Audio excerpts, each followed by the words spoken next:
What's up everybody, Anime X here, and in this video I'll be adding another part to y'all's favorite What If series, which as the title and thumbnail suggests, is What If Minato Survived the Attack on Konoha. So, just like every other addition to this series, this video came in response to you guys asking for it. The reason this series is going strong in 5 parts is because you guys have been completely supporting this series, and you guys have been asking for it, so I'm giving it to you. Just like in any other What If guys, I'm going to do a recap of the last part of this series. Although if you haven't been keeping up with the series, or if you're new to the channel, I suggest you watch the previous parts leading up to this, since all of it forms a cohesive story. I'll link the full playlist in the top right hand corner for you guys to go watch that. But yeah, I'm going to jump right into the recap since I promised you guys a fantastic What If last time. So, without further ado, let's get started. So, in the last part of this What If series, I talked about the Shonen exams tournament mostly. In the last part, I went into detail on how the Neji and Naruto fight went, and I also went into detail on how Naruto was able to use a somewhat modified version of the Flying Raijin Jutsu. I talked about specific combos and strategies of Naruto's, and left the part off with Naruto teleporting off to help Sasuke fight Gaara.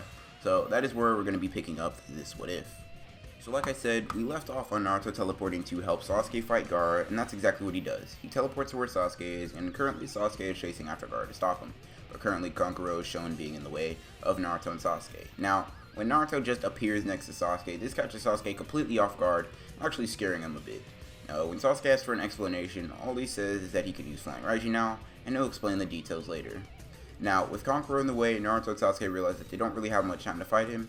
Then, coming to save the day, Shino appears, bugs at the ready, just like in the original.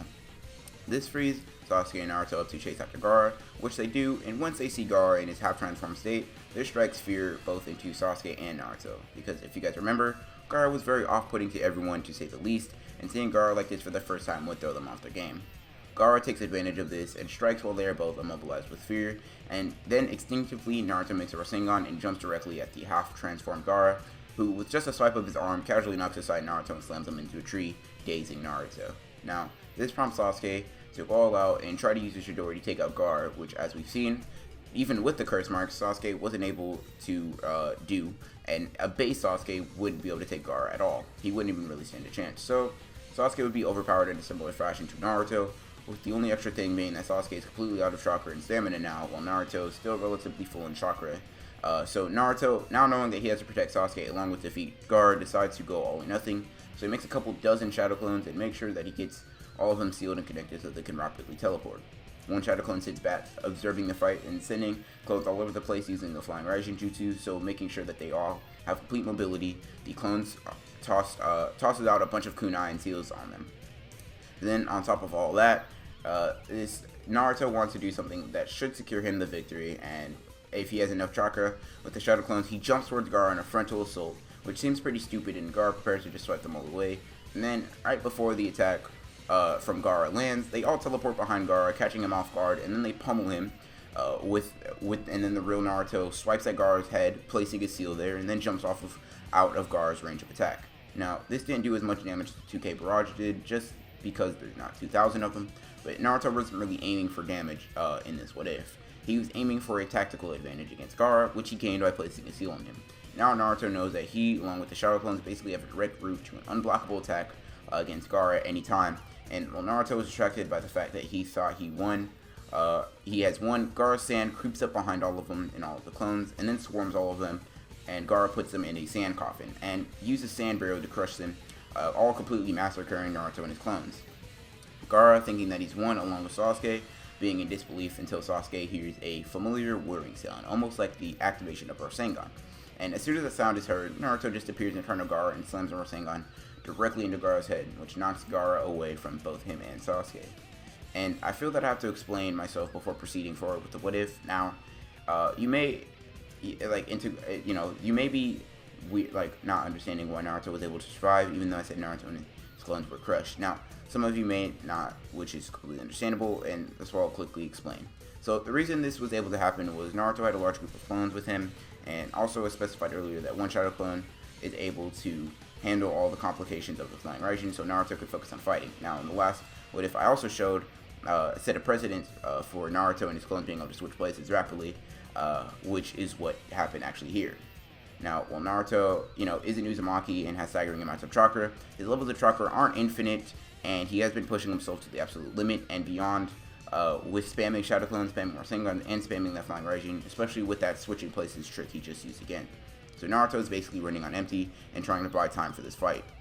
Now, Naruto is so tired, in fact, that that he's even doing his best. He can only summon 2 Shadow Clones, one to control Flying Raijin and the other one to help him fight Gaara, who begins to fully transform into Shukaku, which then when he transforms, he knows that without a summon, there's basically no hope of competing with that thing, no matter how many Rasengans he makes. So Naruto does the only thing he knows he can do in that situation, which is grab Sasuke and he dips on out of there.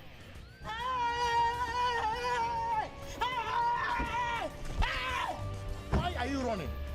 Why are you running? Now, you may think that this is out of character for Naruto, which I counter with this. If you see a tailed beast tower over you and your friend, when you have no chakra basically, you are going to act a bit out of character.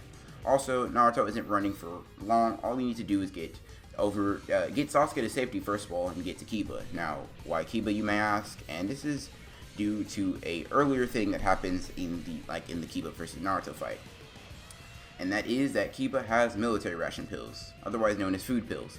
And so Naruto goes over to Kiba, right? He teleports Sasuke there to where everyone else is, puts Sasuke down, rummages through Kiba's clothing, which he pulls out the only thing that could open this situation, which are the food pills. And he eats 3 of these, and these things are shown to replenish chakra, and even said to be able to keep someone fighting for 3 days straight.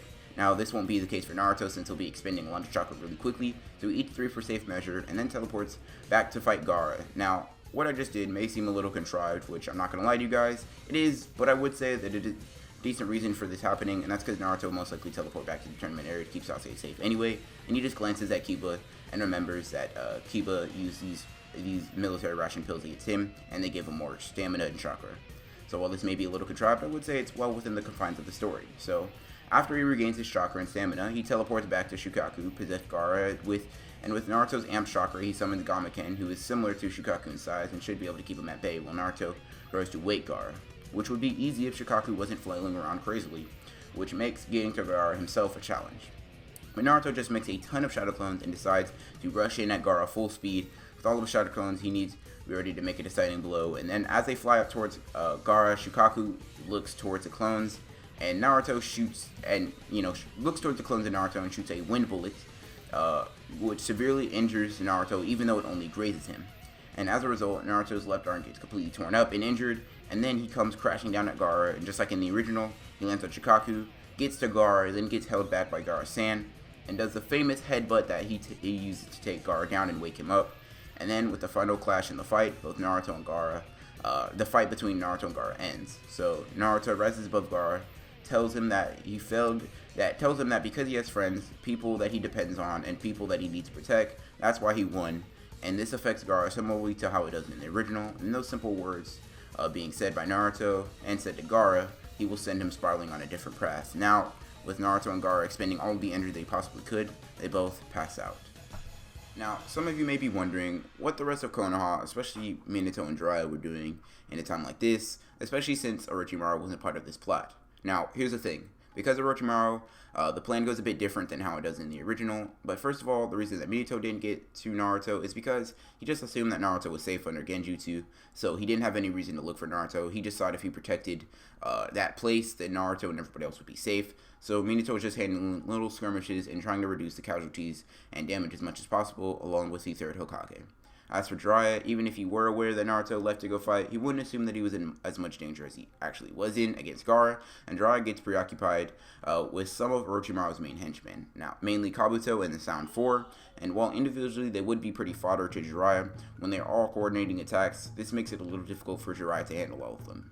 Now, if Jiraiya were in a position to go Sage Mode, he would, but he is being pressed very hard. Now, I'm not saying that Jiraiya is this weak, but you have to take into account that Jiraiya can't use his most powerful or destructive jutsu inside the village, and he has to deal with all of them who can work together, especially the Sound 4, because together they are able to even make a barrier the third Hokage saw as a problem. So I see that to mean that their combined power is enough to at least seem relevant to a Hokage, but nonetheless, Jiraiya is able to keep them at bay and then start making progress, and he's able to eventually force them to retreat. Jiraiya using a mixture of Rasengans and a couple of tactics to fight them off. Now, Jiraiya would be able to completely stomp them if he was able to use his big jutsu like the mud swamp that would just engulf all of them, basically one-shotting them, but he can't right now, so that's why he has to basically use taijutsu and ninjutsu. So he forces them to retreat, and Jiraiya doesn't pursue them because he wants to help keep the village from falling apart, literally and figuratively. And it is once all of the enemies have been warded off and defeated, Minato goes to where the final stages of the exams were being held to wake everyone up, and once he does, he notices that Naruto is gone, and when Minato sees this, at first he fears that Naruto got hurt, maybe killed doing something dumb, but instead of waiting to find him the normal way, he just teleports directly to where Naruto is, and he sees Naruto lying on the ground next to Gaara, both of them passed out and bleeding pretty badly from their wounds. When Minato sees this, he picks up Naruto and is about to pick up Gaara to get him some treatment, but decides to stop when he sees Tamari and Kankuro getting ready to fight Minato, thinking that he was trying to kill Gaara. Minato just smiles, saying that they are good friends, and then they should probably get him to a medic as soon as possible, which they do. They pick him up and they leave, and Gaara apologizes to them, how he does in the original. This surprises both Tamari and Kankuro, creating a sort of nice moment between them. And when Minato starts heading back to Konoha, Naruto starts waking up and asks him if he won back at home, and Minato just laughs, saying that they did. Also, on the way back, Naruto explains how he beat Gaara and explains exactly what happened and how he did it. Minato just smiles and tells Naruto that he and Jiraiya are super proud of him, and with that, Naruto passes back out from exhaustion along with the damage from his injuries. And all of that leaves Minato being very grateful that Naruto is safe, and the fact that Naruto beat a tailed beast single-handedly leaves Minato more proud than he's ever been of Naruto. And that, everybody, is where I'm going to end this part of What If Minato Survived Part 5. I promised I would give you guys a pretty action-packed episode and a pretty long one, and I would say that I did just that. If you guys liked the video and want another part to this, you know what to do. Hit that like button and comment what you guys want, whether that be what if suggestions or just letting me know that you want more parts of the series. And if you are new to the channel and enjoyed the video, and you haven't already done so, consider subscribing and hitting the bell so that you don't miss out on when I add more parts of this what if, or more what ifs in general. Hope you guys enjoyed the video, and as always guys, this is Anime X, signing off.